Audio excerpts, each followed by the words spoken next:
You're listening to No Plot, Only Lore, a podcast about games and the tables we play them at. Your DMs tonight and every night are Josh and Chris. You can find us on all podcast platforms or check us out at noplotonlylore.com.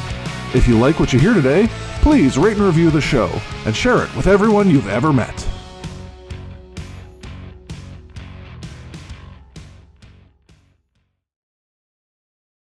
Welcome back to No Plot, Only Lore, your favorite regular weekly social encounter. We are talking about social encounters because I've run out of things. No, it's not I've run out of things. We talk about combat a lot because it's important to a lot of systems, but social encounters take up almost as much time at most tables. And they can be tricky to navigate because I, for one, forget that I'm playing 6 characters sometimes. But I know it's important, and I try to read ahead and think about what conversations we might have in my normal everyday life. That's how I interact with people because I have crazy anxiety. I don't know. This intro is terrible. I'm just being incredibly quiet to kind of illustrate what it's like to be the DM at a table where nobody's actually talking. Just let me find the conversation by myself. Just let you riff for a little while. Like there were some obvious points there where I absolutely could have jumped in and I thought about it for a second, and I was like, no, I need to let him suffer for a little bit. I pulled back, let it dip. I'm like, please say any sentence. Yeah, no, I wanted to go for the awkward silence, and I think I fucking nailed it. Great. So that is a Christopher-based social encounter. Awkward silences and. Yeah, well done. Yeah. So social encounters, like, not even necessarily.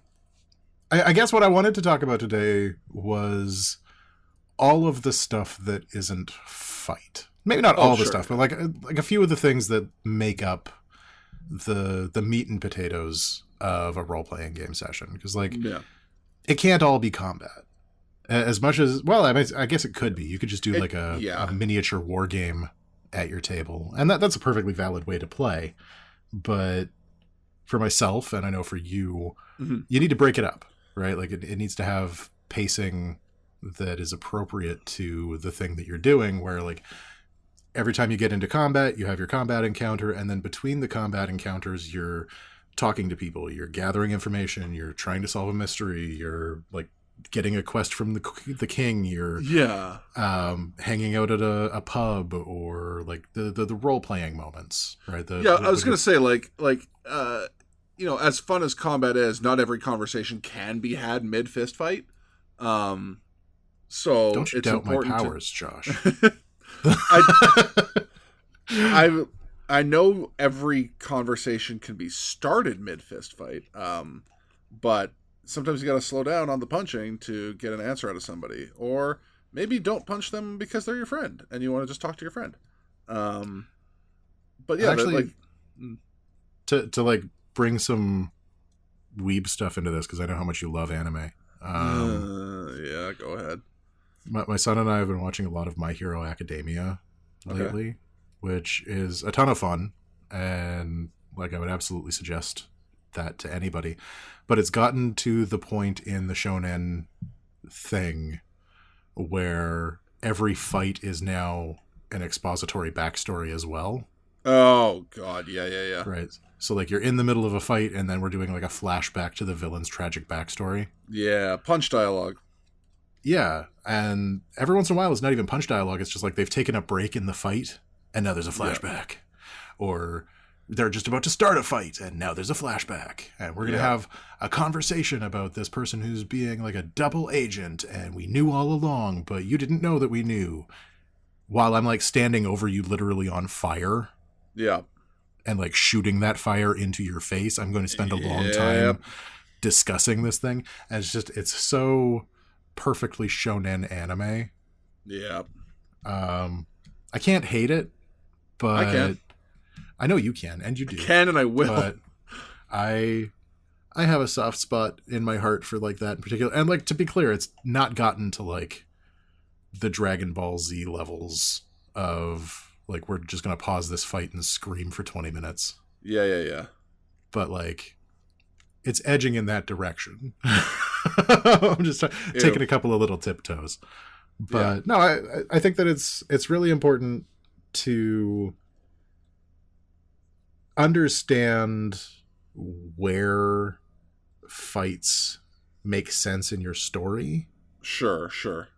And then build the rest of your story around those moments, I guess. Sure. Okay. Right? Because, like, fights, especially in a game like 5th edition D&D that is, like, 80% written for how do you kill bad guys good. Yeah.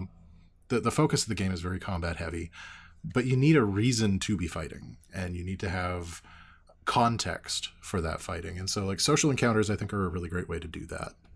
Yeah. So let's sort of give a rough overview of like what counts as a social encounter. Obviously, there's like the very obvious, like, hey, we are talking to the quest giver, and the quest giver is giving us dialogue that exposes, it's literally just expository dialogue. But there's, there's other things that qualify as social encounters. I think for me, a social encounter would be literally any time that a player character is directly interacting in dialogue with anyone else. Okay. Right. Be that me, like me as the DM, or another player character around the table. That is going to be, in my opinion, a combat encounter. Now, sorry, not a combat, a social encounter. Now, whether or not that counts as an encounter to you, I guess, is kind of more up in the air, right? Like if you're just having a chat with another like PC, then like that you may not consider that to be an encounter necessarily with like big air quotes around it. Yeah. But for me, I think that like viewing all of those as encounters can be helpful, especially for people who have been largely brought into the hobby through 5th edition D&D. Right. Go ahead. I usually think of them more as scenes. Yeah. But that's because I have a theater background. And so that's just kind of how I like chunk together the way that I tell stories. Right? Like it's all scene based and scene to scene. So, like I'm just looking at our notes here and a lot of the, well, and this is probably unintentional just because of, the simplicity of the notes, but a lot of this seems to imply or be directed at the idea that social encounters are what happens between PCs and NPCs. And that's not true, basically. No. I having, I obviously like, I tend to come into these conversations a little bit half-cocked. But I, having had like 5 minutes to actually actively think about it while we're talking, because I mentioned, when we were discussing pre-show, like I don't feel like I'm very good at like designing like fulfilling or interesting social encounters. Why it's is that? Just like, sorry? Why is that? But what is it that you find is lacking in those encounters for you? I feel like my social encounters tend to like literally take the form of just like NPC dialogue, Right. It's very much about like, hey, I just need you to get a certain amount of information. And if you ask, an off-topic question, I'll give you a very like canned response because I haven't really thought about it. And I don't think it's important to the overall like plot or story or mission, whatever it is we're working our way towards. Right. But that's just like, I feel like that's almost, me inserting my own like video game tendencies on the game that don't necessarily need to be there.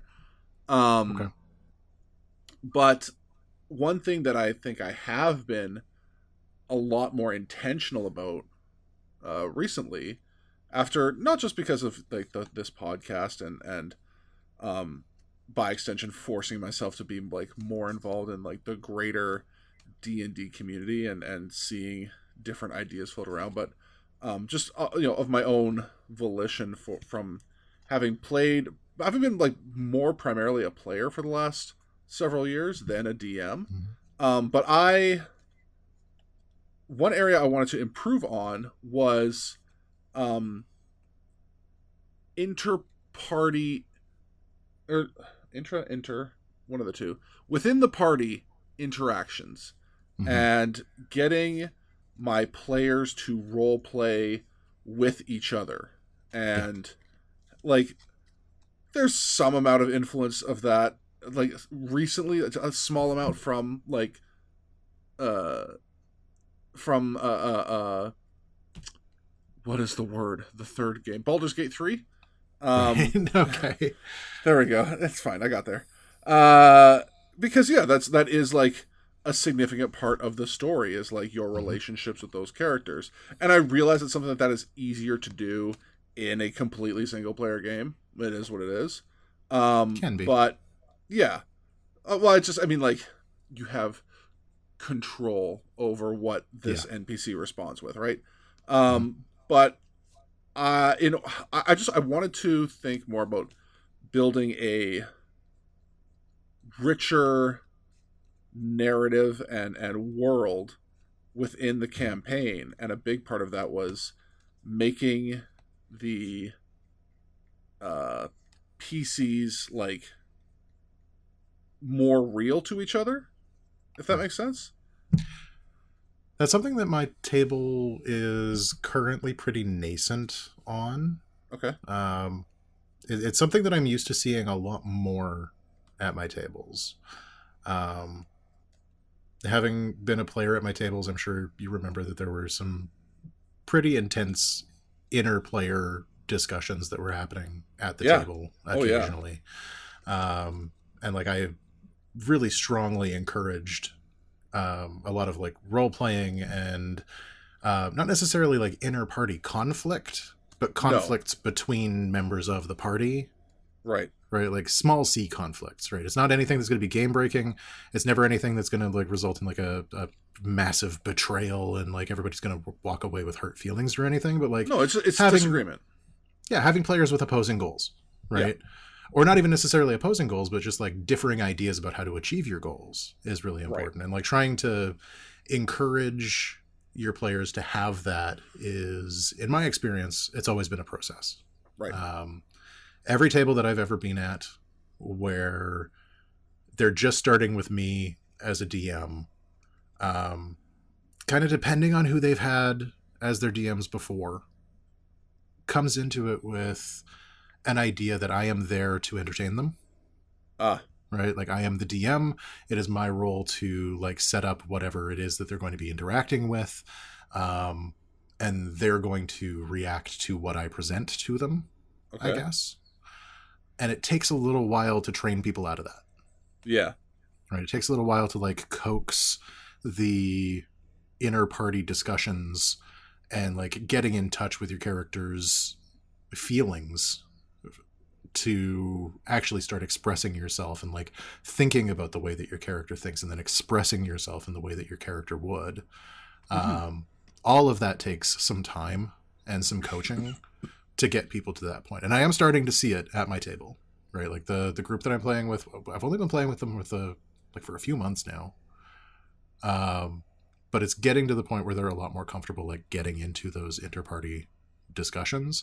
And part of the reason for that, I think, is because of the way that I do approach social interactions in the game.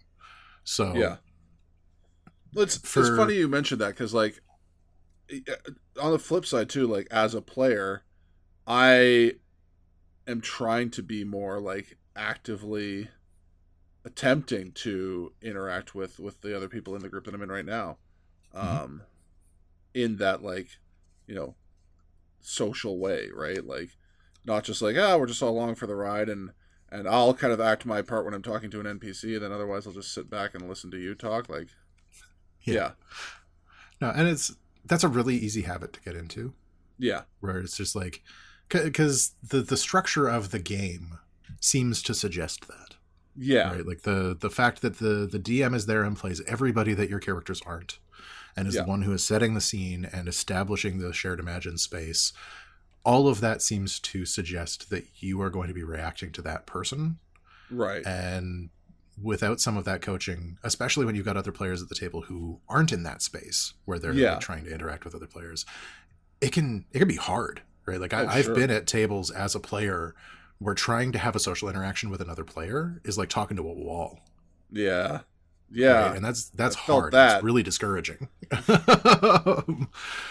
But like, once you start getting into it, and I think that it does come a little bit from example, for one thing. Like the DM doesn't necessarily have a responsibility to coach their players into the type of play that they're looking for, but like it has an opportunity to do that and like to coax players into just to model it, you know? Yeah, they model and they provide opportunities with the NPCs to start getting into those types of interactions, and then you can segue that into, okay, well, you guys are by yourselves right now. This is the thing that has been going on in the background lately. What are you guys going to do about that? Yeah. What do you have anything to say to this guy? Right. And like getting it off of you and having them have a discussion. The most recent session that I had in my game where they were trying to figure out what to do with the dingus, the worm's heart, that's what I called it. Oh yeah. Yeah, the MacGuffin. They're trying to figure out what to do with the MacGuffin, and this was the first time when we had 3 different groups of players who had different ideas of what to do. Right. And so the discussion that happened, I just sat back. Right, like I didn't have to do anything. Yeah.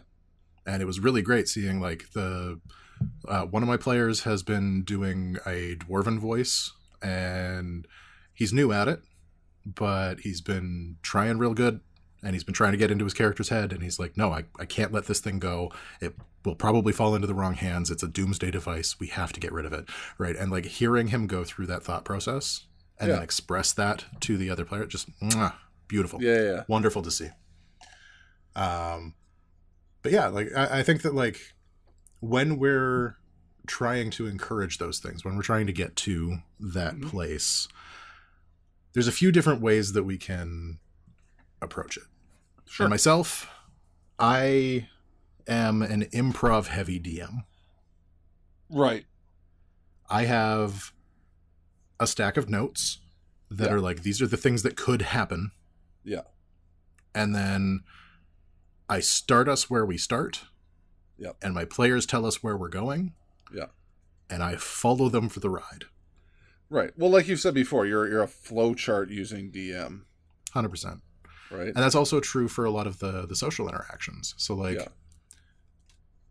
if they come across a non-player character that they want to have a discussion with, right, then I have a couple of options for like motivations that person can have, goals that they may have, that can apply from like character to character. So like I very rarely like put a name at the top of it. It's just like these are some like points that I kind of have to hit over the course of this session. So like if they're going to go and talk to the crime boss, well, the crime boss wants the dingus for like these reasons. Yeah. Right. And this is the way that he's going to try and get it. Or like if they're going to go and talk to somebody who is good aligned and is trying to like get rid of the dingus, these are the types of things that they're going to want to hit on. Right. So like just kind of trying to create like categories of characters and motivations that they're going to be using. And then I just improv the shit out of it. Right. Okay. Right. So like, go ahead. Very much like this conversation. Yeah. Well, like every conversation we have, there is a rough outline and an idea, and then we just kind of go for it. And maybe that's part of my like failings as a DM is that like I just want to take a second and reframe that. It's not a failing as a DM. It is a learning as a DM. Sure. My opportunity to learn. Boy, do I have so many opportunities because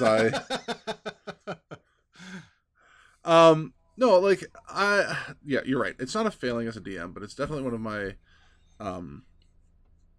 my areas that are under improvement right now. Is that I just have a bad habit of like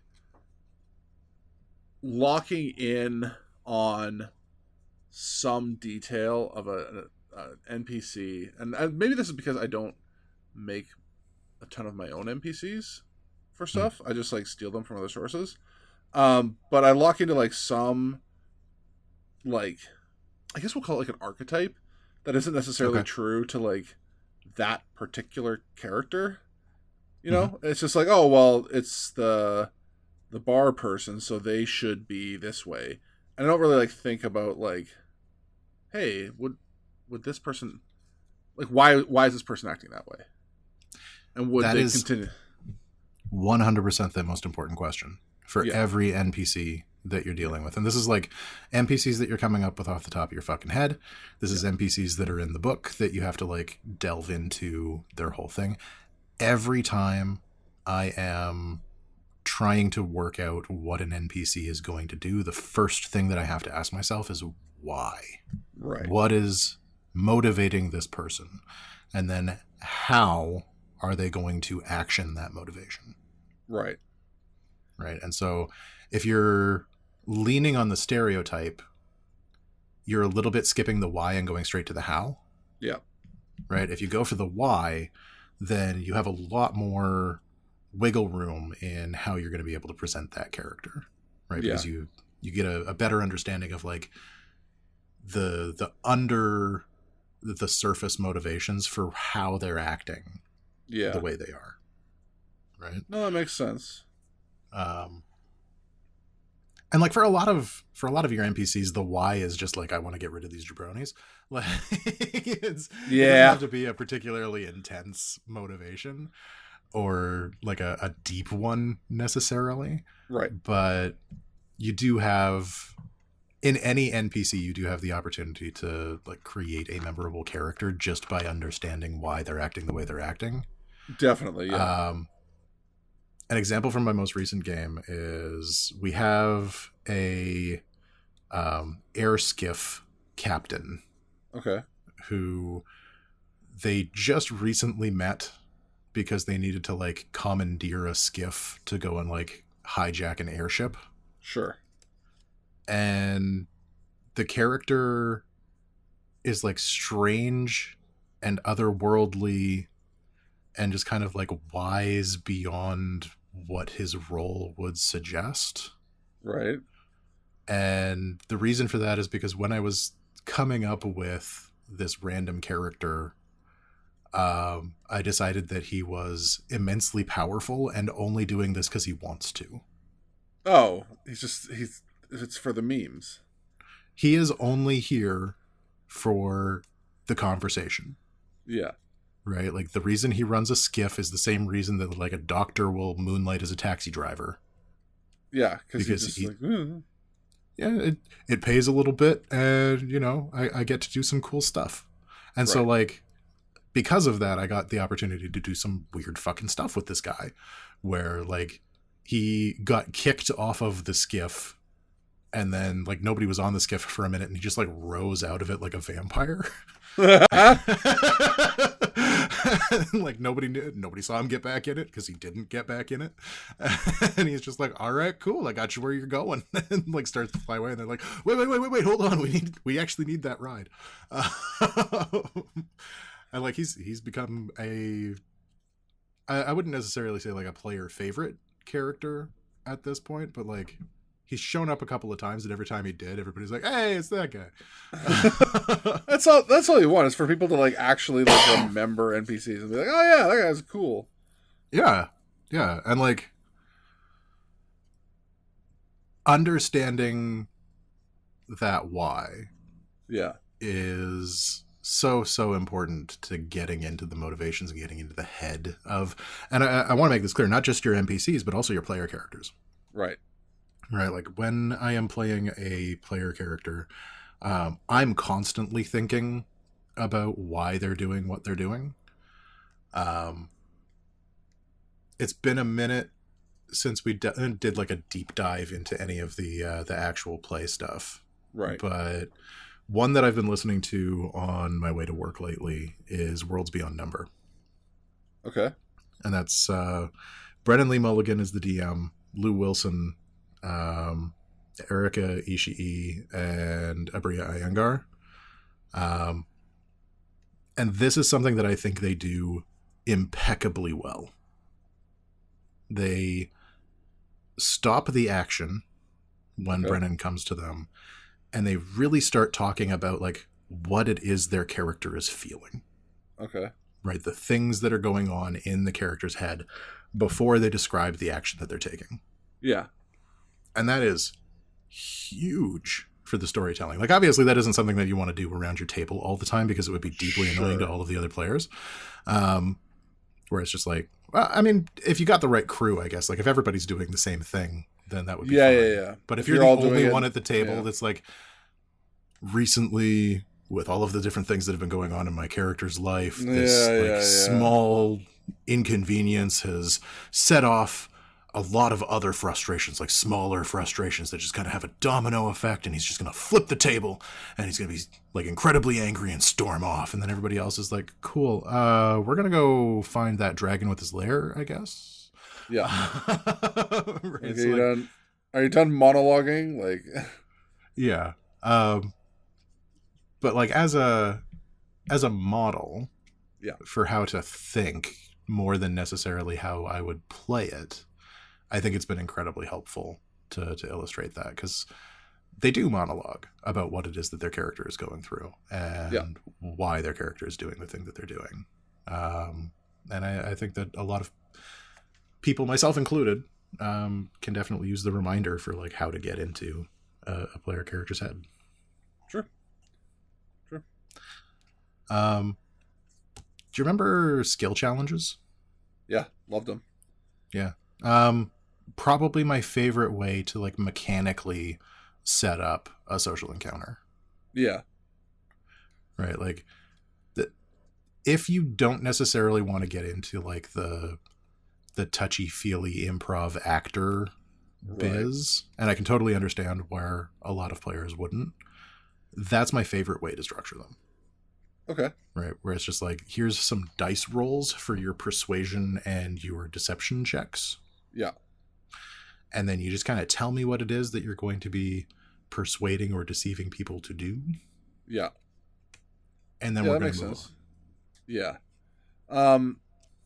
Yeah, because like, so just talking about like those skill challenges in general, that was one of the few things out there that like really got me through. Like, designing a dungeon on my own was super intimidating.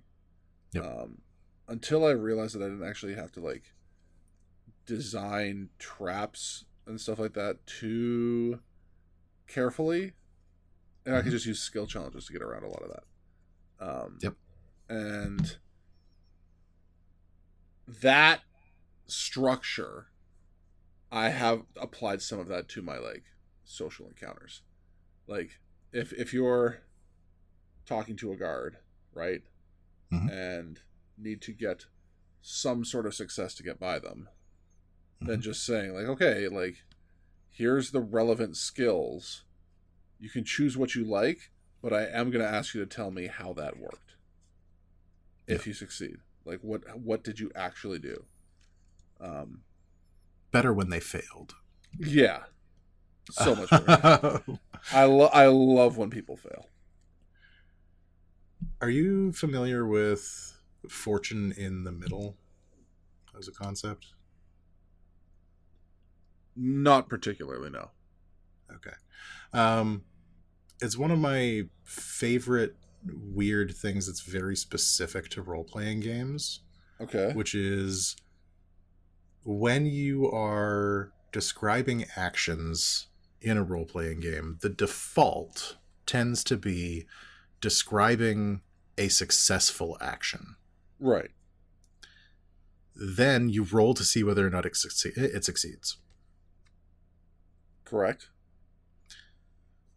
Then, if it doesn't, you have to rewrite what you just said was going to happen. Ah. For skill challenges in social encounters, what I prefer to do is fortune at the beginning. Okay. You declare the skill that you're going to use, you roll, and then you tell me what happened. Sure. Makes sense. I absolutely hate going into like deep detail on the effect of my fantastic persuasion roll and then rolling a 3. Yeah. And then having to like go back and like rewrite all of that to be whatever the egg on my face. Yeah, or just like, okay, well, I guess that didn't happen, and then like move on to the next player. Yeah. Just like off you go. It's just so much better for me to be like, okay, gonna make a persuasion check. Roll my persuasion check. Got a 3. All right. So what I'm gonna do is tell this guy that I'm pretty sure I know his younger sister, and I'm not gonna be trying to be creepy about it, but it's gonna come off as that anyway. Like, just he is going like I am going to be trying to provide this person some sort of familiar bond with people that he cares about. He's going to be hearing, I am definitely into his sister, and I'm trying to get into her pants through him somehow. Right? Just like having the ability to like fail on your terms is great. It's like, all right, this isn't going to go well, but I'm going to make it funny. Yeah. How do you feel about mysteries in your games and like the non, like the social encounters that come from like trying to solve a deep mystery? Do you do those a lot? Okay, so I am of 2 minds when it comes to mysteries. Okay. I will say, as a player, love them. Love them. Mm-hmm. But I am a person who has a natural predisposition towards puzzles and puzzle solving. It's primarily why I play board games, because I view them as an interactive competitive puzzle. I'm bad at making them, but not as bad as my players are at solving them. The universal DM's lament. Yeah. Like I am not trying to make this an Agatha Christie novel type super intense experience, but there's only so many breadcrumbs I can leave. Right. Before I just sort of sit back with my head in my hands and stare at the table for a while as, you know, I don't know if you've seen the meme / video. It was a bunch of chickens peck at a tap on the side of a building that means nothing. Yeah. Oh, that's funny. I personally love making mysteries. I love when my players solve them as well. And I think I would love it if a player solved a mystery. Oh, I'd be ecstatic.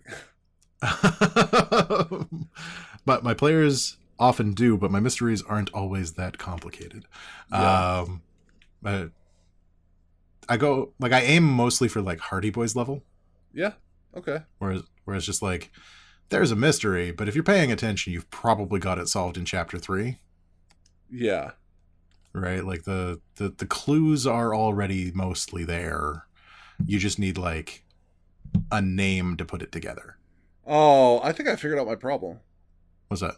So you were aiming for Hardy Boys, but I was a kid who read Encyclopedia Brown. So I just like expect everyone else at the table to have a like a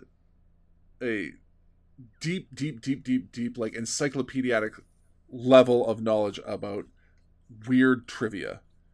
No, okay, so I can't do escape rooms because I overcomplicate them. Oh, I fucking love an escape room. The problem is I am like I am a violent tornado in an escape room looking for like, does this come apart? Can I tear this apart? Is it under here? And they're just like, no, those like. You're the guy that just like dunks the flower vase just in case there's like something hidden in there. I remember the first one I did with my good friend Jeremy and someone else.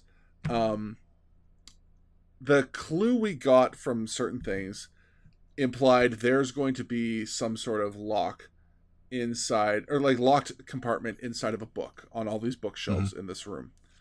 So I started going through every single book, methodically, just yanking them off the shelf, flipping through them, throwing them to the side, before realizing that the one that they wanted me to look at was so very obviously not an actual book. Like, big plastic metal side to it. Like, my problem is that, like, I will see the big obvious not a book, and I will assume, and this is dumb of me, I will assume it's a red herring every time. Yeah. I will overcomplicate that shit to a ridiculous degree. And so every time I'm in an escape room, I have solved a mystery that is not in that escape room. The mystery that I have solved is something 300 miles away, and my people that I'm doing the escape room with have found, like, the fourth clue that I wouldn't have even thought of because it was, again, so obvious. So, like, go ahead. I always just assume that whatever is right in front of me isn't actually right in front of me and has layers and levels to it. Yeah. So I'm also really bad as a player at solving mysteries for exactly the same reason. Right. So, related note, we did this, we completed this escape room, set a record.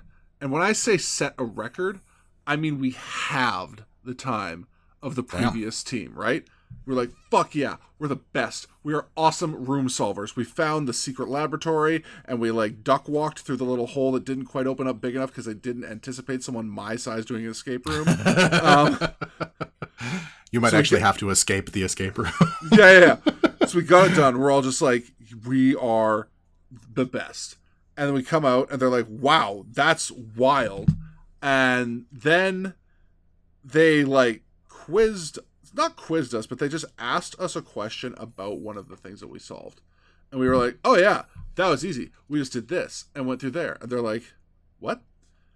And it turns out somehow the code that I put into the lockbox that got us the key to open something and continue through the thing just wasn't the code. Just was not the code at all. You had the wrong code, or, like, you put in a different code and it worked? Yeah. I put in just a series of random numbers and gave it a little whack, and the lock popped open. So you cheated. I didn't cheat. I just thought it was stiff because I was so confident in my answer that there's no way I was wrong. The lock was just bad.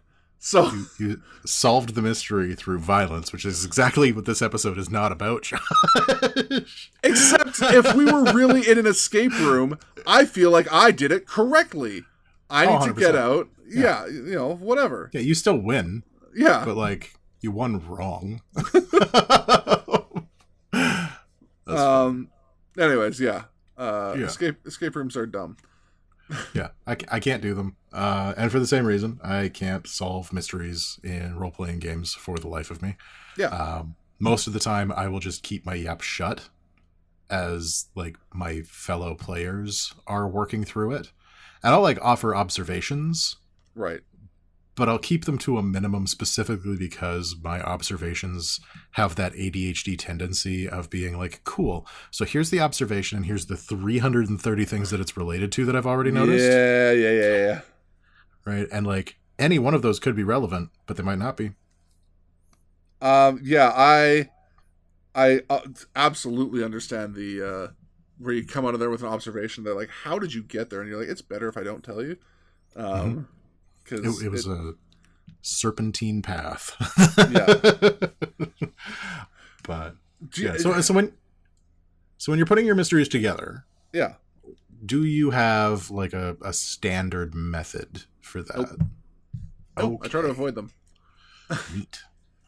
Like, even just for, like, working them out, or no? I like puns. So that non sequitur. Let's all right. No, I'm saying 5, Josh. Let's go. I like puns. So when I'm building a mystery, the solution is I start with what I think would be a funny solution based on a pun, which is probably my problem. Okay.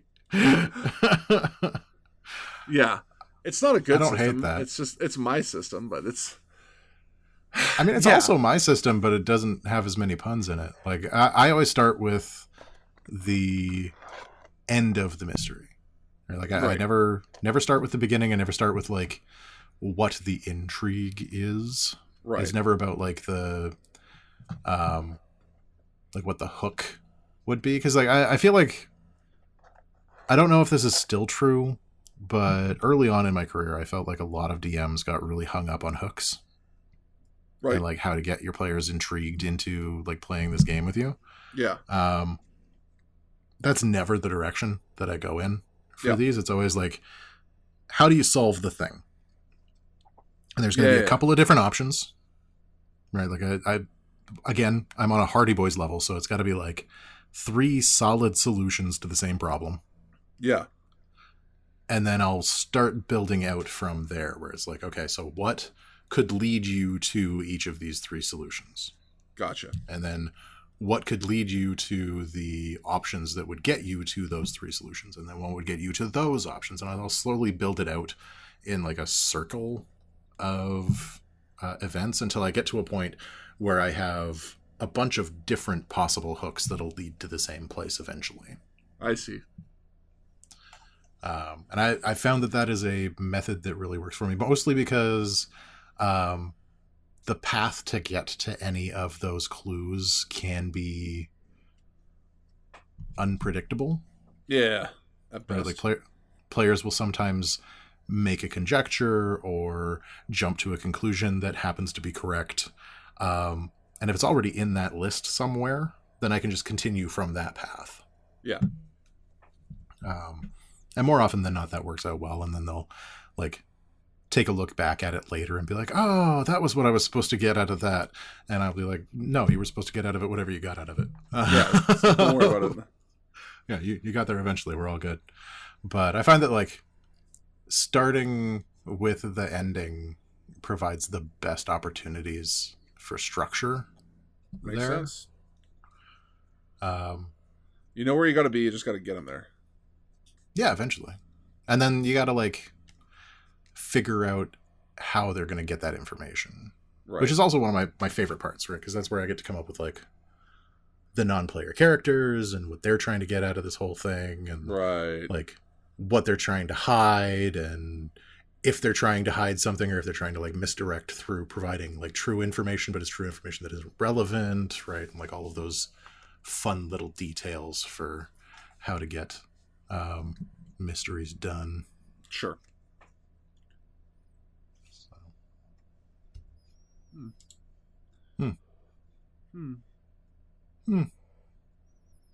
Is that it? So, well, that's not quite it.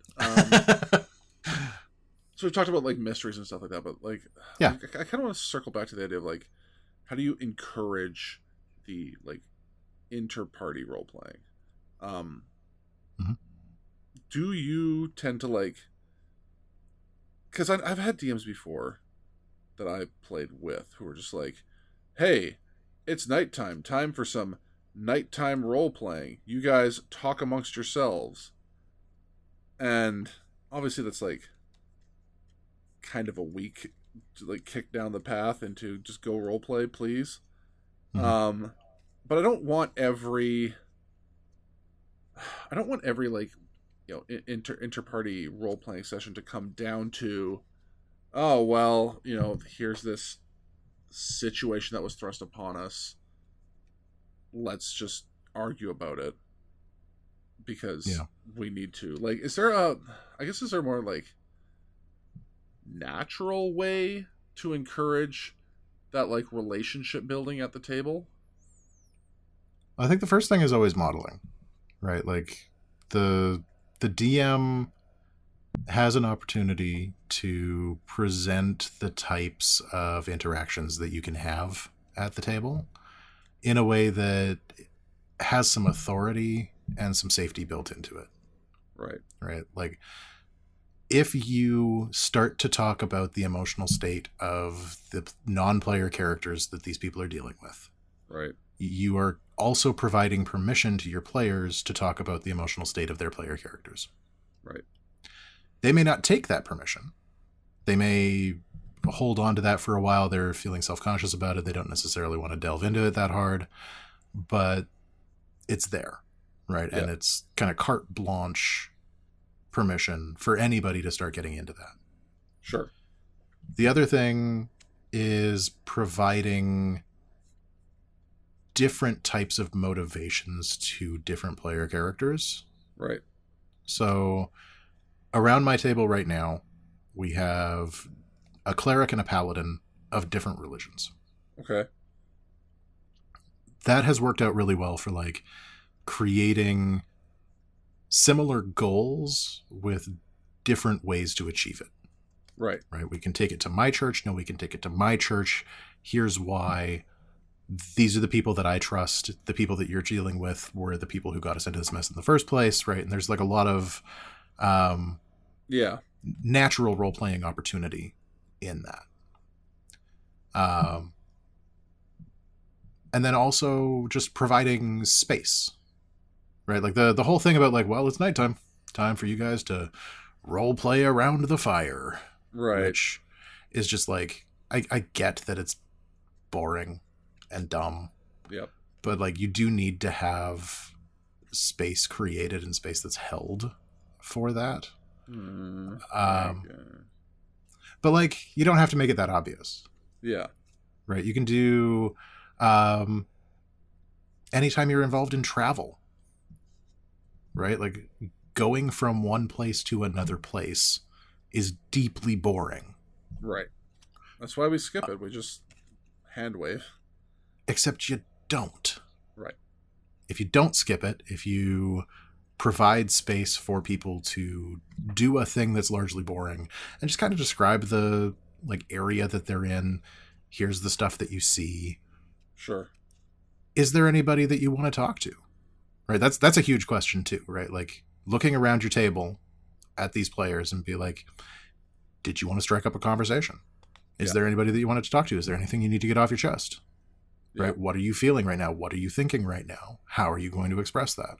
Right. And questions, I never want to put anybody like on the spot, especially new players, because there's always that like deer in the headlights fear of like, oh God, this experienced person is going to be judging what I'm bringing to the table. Right. But because I've already done that modeling work, I hope that whenever I'm asking people those types of questions, it's coming across as like, this is me inviting you to get into this space with me. Not ordering you to role play. Yeah, right. Because that's the problem with the whole like campfire scene, right? Yeah. Well, it's nighttime. Time for you guys to role play. I'm going to write down some notes while you guys chat amongst yourselves. That sucks. Yeah. But if you're inviting people into it, right? Like you describe the sun going down, the fire that's lit, right? The impending sense of dread for the things that are coming your way.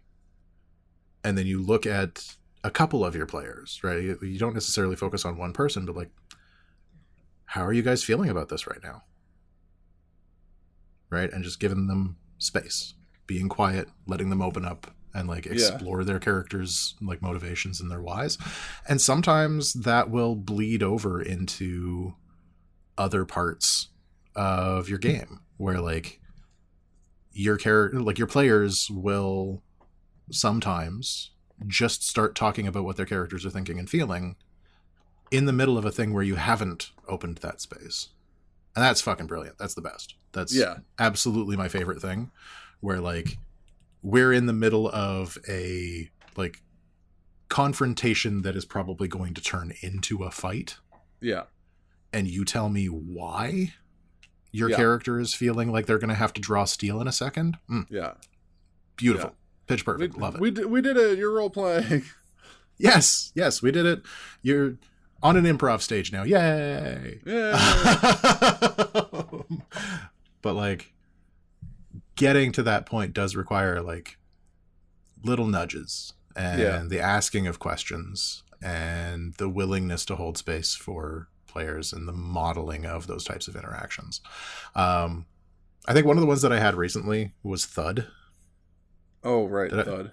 Yeah, Thud. Dude bro shifter, where like one of my players had a really great interaction with him that I don't think that player had ever experienced that type of interaction before. Where they just had a conversation. They had a conversation about things that were in game, and like she had a motivation, he had a slightly different motivation, but like they didn't disagree necessarily, and they just had a chill conversation about some stuff.